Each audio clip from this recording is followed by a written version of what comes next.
and comparing them to himself, he pities them in the true meaning of the word and feels compassion for them.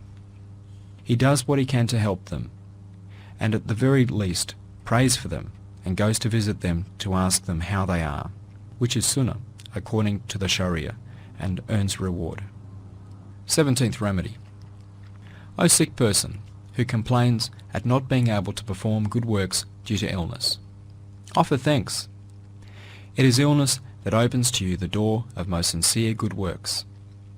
In addition to continuously gaining reward for the sick person and for those who look after him for Allah's sake, illness is a most important means for supplications being accepted.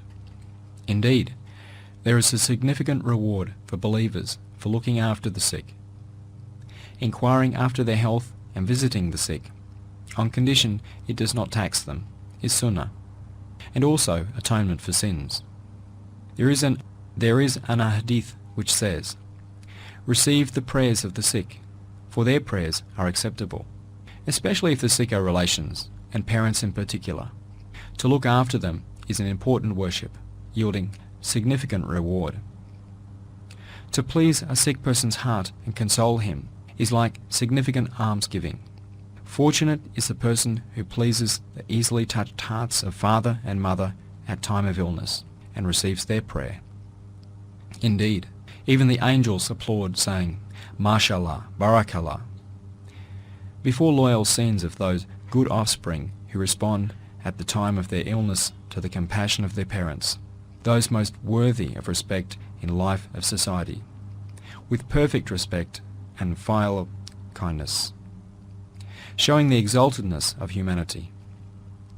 Yes, there are pleasures at the time of illness which arise from the kindness and pity and compassion of those around them, and are most pleasant and agreeable and reduce the pains of illness to nothing.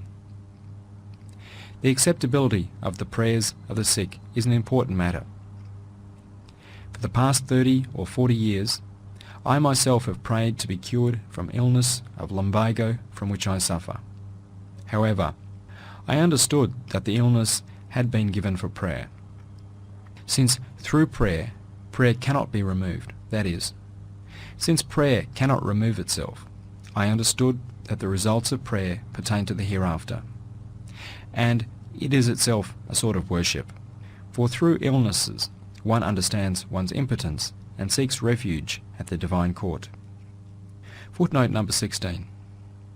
Yes, while certain illnesses are the reason for the existence of supplication, if the supplication is the cause of the illness's non-existence, the existence of the supplication would be the cause of its own non-existence, and this could not be the case.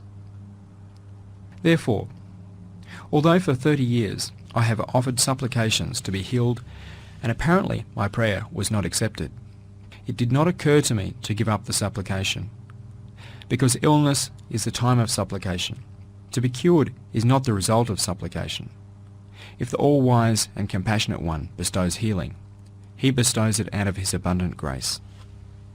Furthermore, if supplications are not accepted in the form we wish, it may not be said that they have not been accepted. The all-wise Creator knows better than us. He gives whatever is in our interests. Sometimes for our interests, He directs our prayers for this world towards the hereafter and accepts them in that way.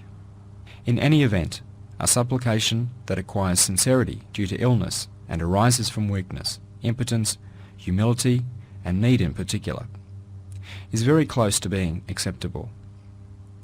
Illness is the means to supplication being thus sincere. Both the sick who are religious and believers who look after the sick should take advantage of this supplication. 18th remedy. O sick person who gives up offering thanks and takes up complaining. Complaint arises from a right. None of your rights have been lost that you should complain. Indeed, there are numerous thanks which are an obligation for you, a right over you, and these you have not performed. Without Almighty Allah giving you the right, you are complaining as though demanding rights in a manner which is not rightful. You cannot look at the others superior to you in degree who are healthy and complain,